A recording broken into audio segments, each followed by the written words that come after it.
see the kids. Holy shit, it's the end of April. No way. Anyway, here's what we watched this month. I started the month off with Training Day. This was not the first film by Anton Fuqua, but it is the first breakout film of his. And I did like it a lot, although I think it has more to do with David Ayer's script than it does more so his directing. While I wouldn't call his directing bad, it is fine. Denzel Washington's performance is great.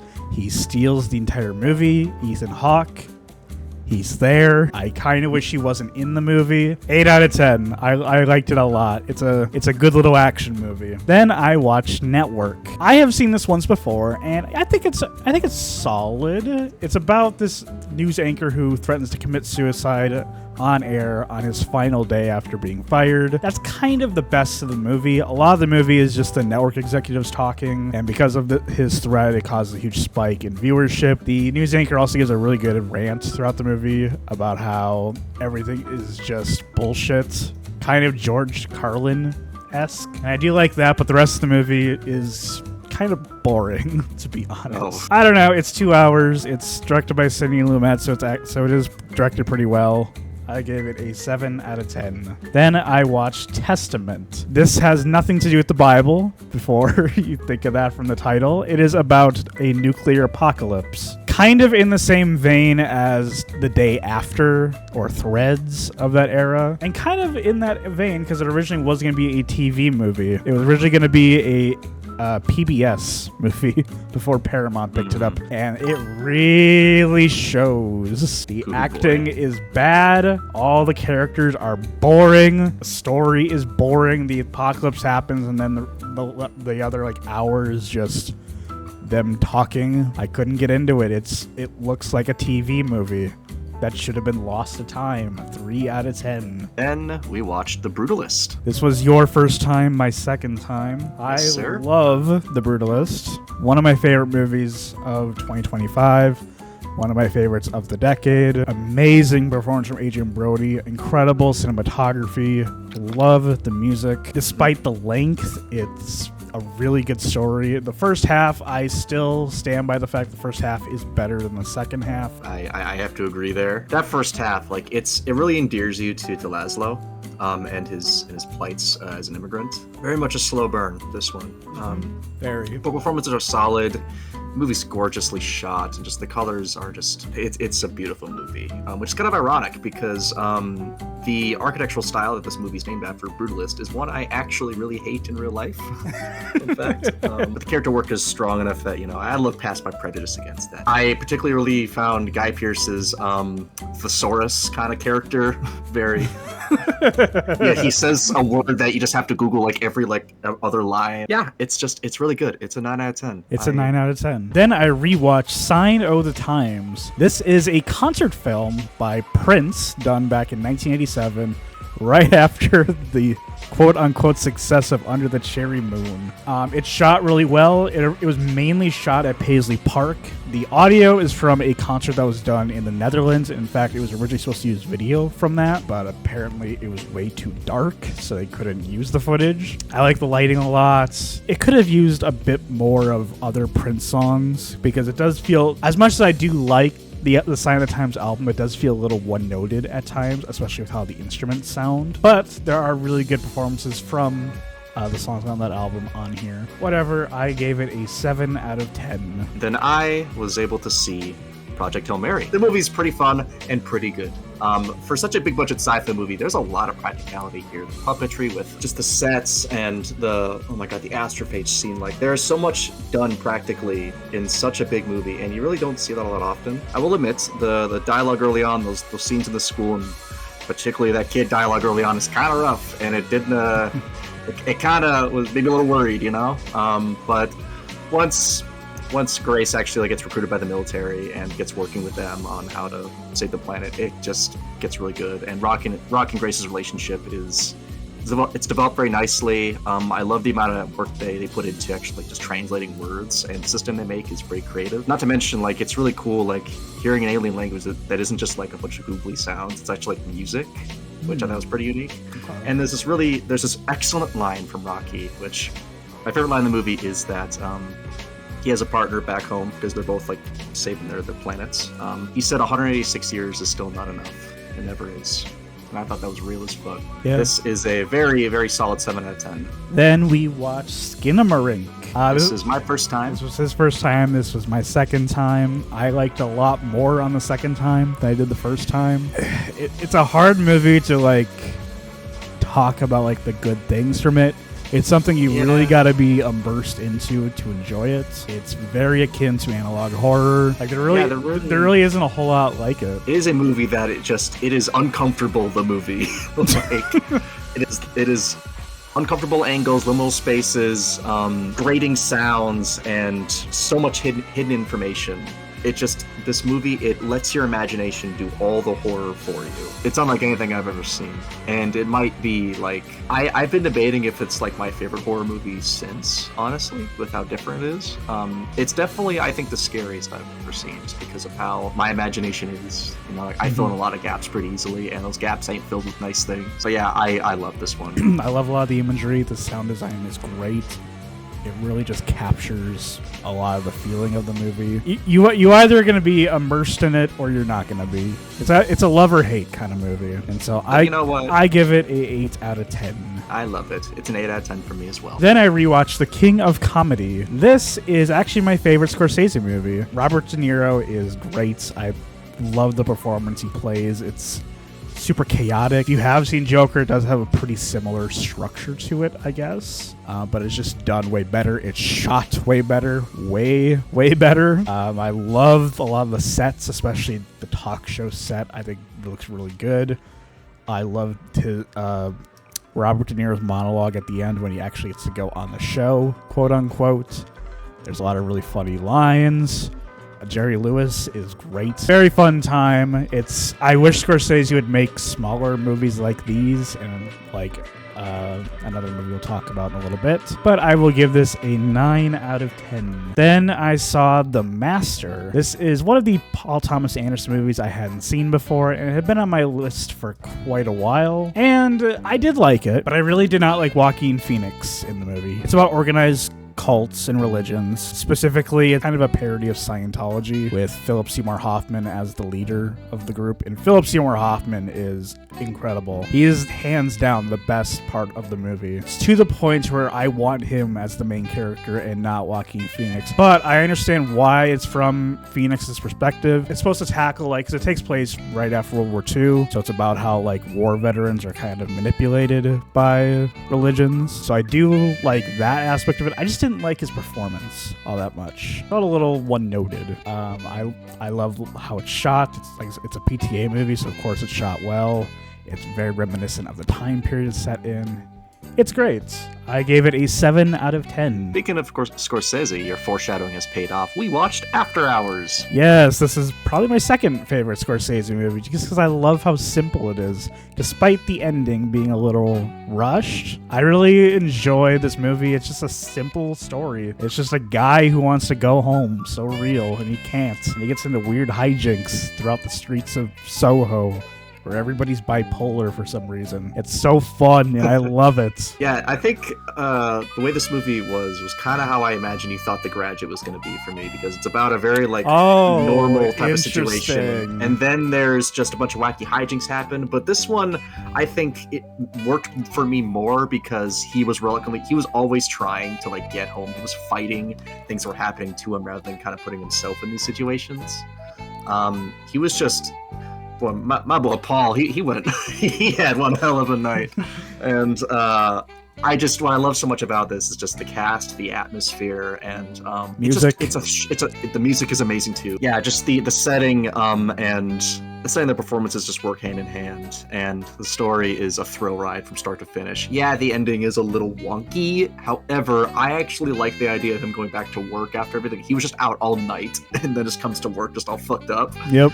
It's just that they had those two guys like kind of take him there. It kind of feels like, unlike a lot of the rest of the movie, he didn't really like fight to actually like get in that van, or he didn't really like sneak his way on or something. I think that would have worked a lot more if he like broke out of that cast and then like hid amongst them. I don't know. If it was his choice, is what I'm trying to say. If it was a choice he made to get in that van and be taken back to work, it would have worked just fine. Yeah, it's great. But it's still great. I could watch a full like 8-hour version of it, watching the whole night happen. Anyway, it's 9 out of 10 from. That's it. Then I watched in one of my editing classes, The Natural History of the Chicken. This is a hour-long, quote-unquote, documentary about a bunch of people who raise chickens as pets. Have you ever seen Best in Show? Yes. It's like that, but unironic. And it's both very funny and also very painful to sit through. I personally do not like Best in Show. I think it's cringe. This movie is a little bit of a cringe.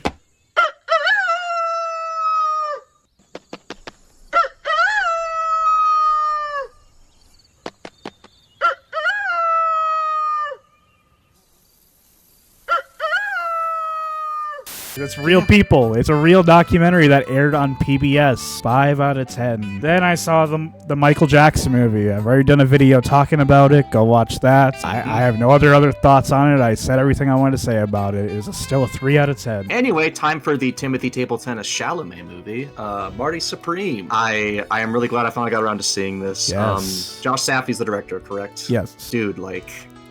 He's someone I'm going to keep an eye out for. He's great. Like, he's great. He's amazing. What surprised me about this one was I didn't actually hate Marty Mauser as much as I thought I was going to. A lot of what I heard about this was that he was just like this irredeemable asshole. And while he is narcissistic, he does kind of attract the energy he puts out. So the people kind of surrounding him are also kind of a little questionable, particularly his mom. And then Odessa Island's character, Rachel, like that. Yeah. That she faked a black eye was like, that was surprising. I did not see that coming at all. I will say, if Kevin O'Leary actually was a vampire, he should have burned alive, as he should do in real life as well. Fuck that man. I really hate him. But he's pretty good at Marty Supreme. He's good in this, but I don't care. I just don't like him. Did you know that he calls himself Mr. Wonderful? Dream come true for you. You're obviously also humble. Exactly. That's why they call me Mr. Wonderful. Mr. Wonderful. Who exactly is calling you Mr. Wonderful? You are right now. The set design is immaculate. It's so detailed. I was so immersed. And somebody really surprised me. I'm not sure if he's done many movies as of thus far, but Tyler, the creator, as the taxi driver. I found that's interesting. It's the second Safdie movie with like a singer in like a kind of major role. Yeah, because Uncut Gems had The Weeknd. Maybe it's a motif he's going to keep up, which I like. That's entertaining. There's not enough I could say about this. Although there is one character I didn't really fully understand, and that was Gwyneth Paltrow's Kay Stone. Yeah, I don't get why she likes Marty. I just don't.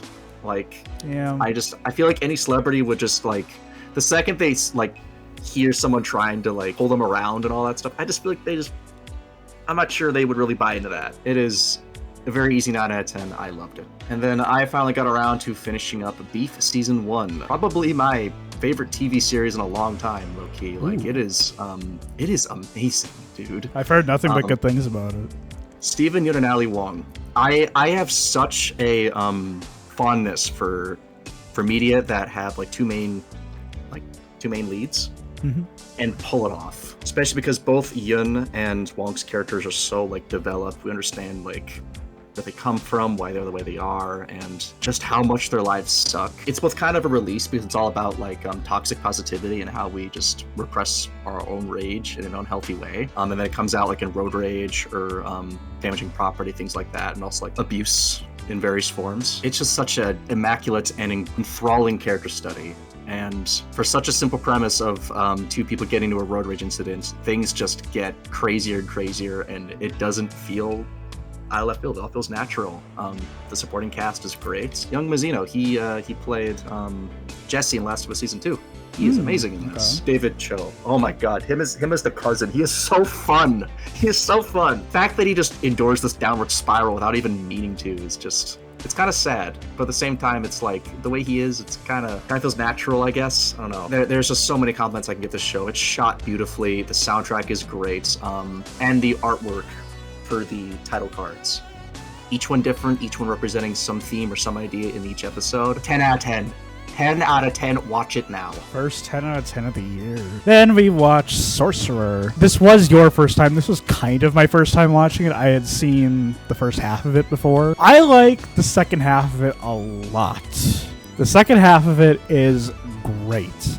It is so intense to watch. I love all the I especially love when they're on the bridge, when they're trying to cut down the tree. It's that first half, though, that's kind of making me take a step back. Not that it's bad, but it kind of drags a bit.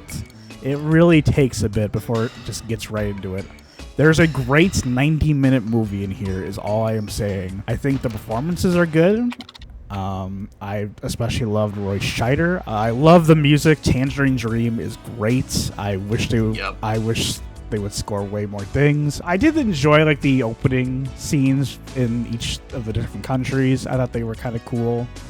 I think they were all pretty well shot. Yeah, like it's not too different from me either. The first part is rough. It is slow, and I don't know. It's just it's there to develop the characters and to get you to care. But the beginning parts in the Dominican Republic are kind of really slow. Like it isn't until they like get the mission to go in the trucks and carry the what was it? What were they carrying again? It's like an oil. Yeah, an oil. Like when they have that mission. And when they go off on that, the movie feels like it has a much more clear direction of where it's going, and you actually understand like what's actually trying to do. And for that, it has some of the most tense and like brutal like moments of tension I've seen in a minute. Like that bridge scene with the second truck. Holy fuck! They just let you sit in that uncomfortability. It's a thrill, man. That second half is legit like a 9 out of 10, maybe a 10. It's so good. That first part's an anchor, though. That first half is just it tears it down a bit. There's a great 90-minute movie in here. Yeah, and the funny thing is that Roy Scheider, second, it's this and Jaws are kind of similar in kind of form. Where like the first part's it's rough, and then it gets good after a certain point. At least gets better. And the funny thing is that both Sorcerer and Jaws are like the same runtime. I don't know. I think what Jaws has is just kind of a little more tension right off the bat with the shark, and this one kind of doesn't really have that until the trucks come into play. Sure. It's great at that point, and you just kind of forget the first half existed when you get to that part. I feel it's true. It's a 7 out of 10 from me. Yep, 7 out of 10.